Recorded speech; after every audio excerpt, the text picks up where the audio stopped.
Friends welcome to Roopamma kitchen. ఈ రోజు మన ఛానల్లో మరో కొత్త రెసిపీతో మేము ముందుకు వచ్చేసాను। ఇప్పుడు ట్రెండింగ్ అవుతున్న పొటాటో బ్రెడ్ రోల్ ని ఇప్పుడు ఇంట్లో ట్రై చేయబోతున్నాం। అది టేస్ట్ చేసి ఎలా ఉందో మీకు చెప్తాను। అలాగే ఈ వీడియో మొత్తం చూడండి, నచ్చితే లైక్ చేయండి, సబ్స్క్రైబ్ చేయండి। ఈ వీడియో ఎవరికైనా యూస్ఫుల్ అవుతుందంటే తప్పకుండా షేర్ చేయండి। సో దానికి కావాల్సిన ప్రాసెస్ ఏంటో, దానికి కావాల్సిన పదార్థాలు ఏంటో ఇప్పుడు చూసేద్దాం। ఇక్కడ ఆల్రెడీ మనం పొటాటోని ఉడకపెట్టి దానిపైన తోలు తీసేసామండి। దీన్ని ఇప్పుడు చెక్కుకోవాలి। సో అది చూద్దాం।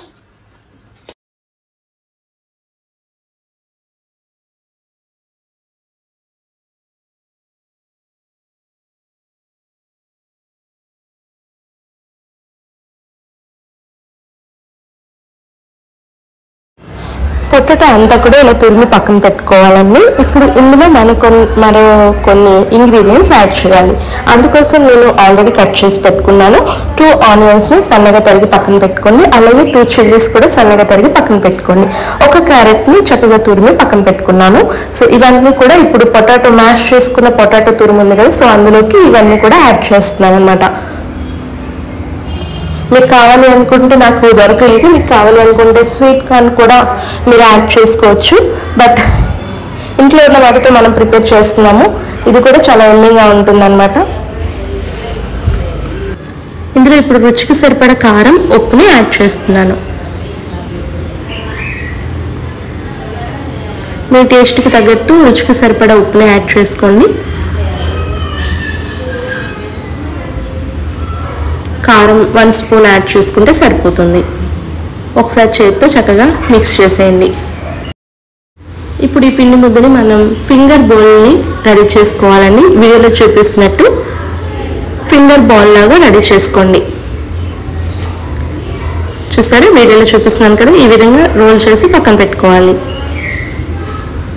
ఒక్కొక్కటి రెడీ చేసుకొని అన్నీ ఒక్కసారి ఈ ప్లేట్లోకి తీసుకోండి।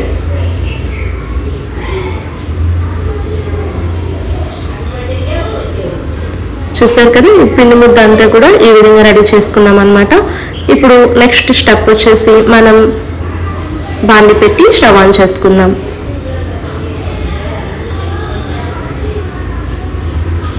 ఇప్పుడు ఇందులో డీప్ ఫ్రైకి సరిపడా ఆయిల్ని యాడ్ చేస్తున్నాం।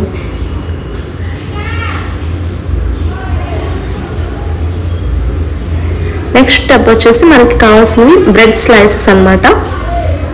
వీటిని ఎలా కట్ చేసుకోవాలో చూద్దాం। బ్రెడ్కి ఉన్న 4 సైడ్స్ కూడా ఎడ్జెస్ని కట్ చేసుకోవాలండి।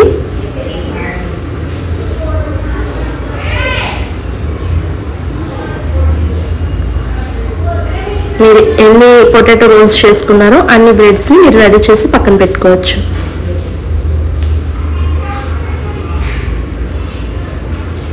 మీరు బ్రౌన్ బ్రెడ్ తీసుకున్నా పర్లేదండి, ఏ బ్రెడ్ అయినా యూజ్ చేయొచ్చు దీనికి। చూసారు కదా, ఇలా ఎడ్జెస్ కట్ చేసుకొని పక్కన పెట్టుకుందాం। నెక్స్ట్ స్టెప్ వచ్చేసి ఒక ప్లేట్లో వాటర్ తీసుకోండి। ఇప్పుడు ఒక బ్రెడ్ స్లైస్ని తీసుకొని 2 సైడ్స్ కూడా వాటర్లో డిప్ చేయండి।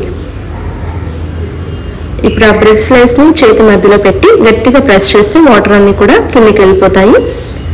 ఇప్పుడు పొటాటో రోల్ని మనం బ్రెడ్లో పెట్టి చక్కగా బ్రెడ్తో కవర్ చేసేయండి।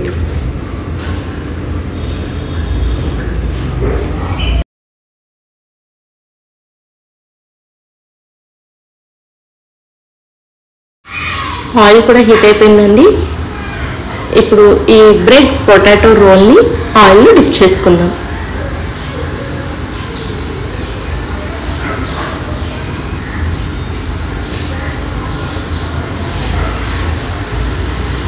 అన్ని పొటాటో రోల్స్ని కూడా బ్రెడ్లో పెట్టి అలాగే బ్రెడ్ పొటాటో రోల్ని రెడీ చేసుకొని ఆయిల్లో యాడ్ చేసుకున్నాం। ఆయిల్ మీడియం హీట్లో ఉంటే సరిపోతుందండి।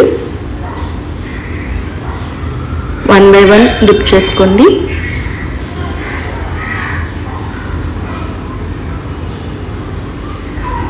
మనకి లైట్ గోల్డెన్ షేడ్ రావాలన్నమాట। మీడియం అండ్ హై ఫ్లేమ్ని అడ్జస్ట్ చేసుకుంటూ కుక్ చేసుకోండి। ఎందుకంటే మనం ఆల్రెడీ లోపల స్టఫ్ అనేది పొటాటో ఉడికిచ్చినమే పెట్టాం కాబట్టి మనకి త్వరగానే కుక్ అయిపోతుంది। సో లైట్ గోల్డెన్ షేడ్ వచ్చిన తర్వాత మీరు తీసేయచ్చు అన్నమాట బాండీలో నుంచి। సో దగ్గరే ఉండి medium and high flame adjust చేసుకుంటూ కుక్ చేసుకుంటే మీ ఇంట్లో పిల్లలు చాలా చాలా ఎంజాయ్ చేస్తూ ఈ రెసిపీని తింటారనమాట. సో తప్పకుండా పిల్లలు ఉన్న వాళ్ళైతే ఈ రెసిపీని ఇంట్లో ట్రై చేసి చూడండి. దే విల్ ఎంజాయ్ ఇది అనమాట.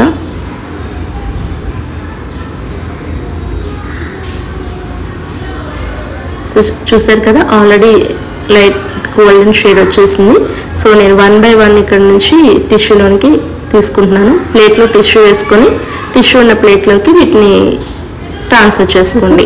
ఎన్నీగా new trend potato bread roll ready అయిపోయిందండి. ఇంట్లోనే టమాటో సాస్తో సర్వ్ చేసుకుంటే సూపర్గా ఈ రెసిపీని ఎంజాయ్ చేయొచ్చు.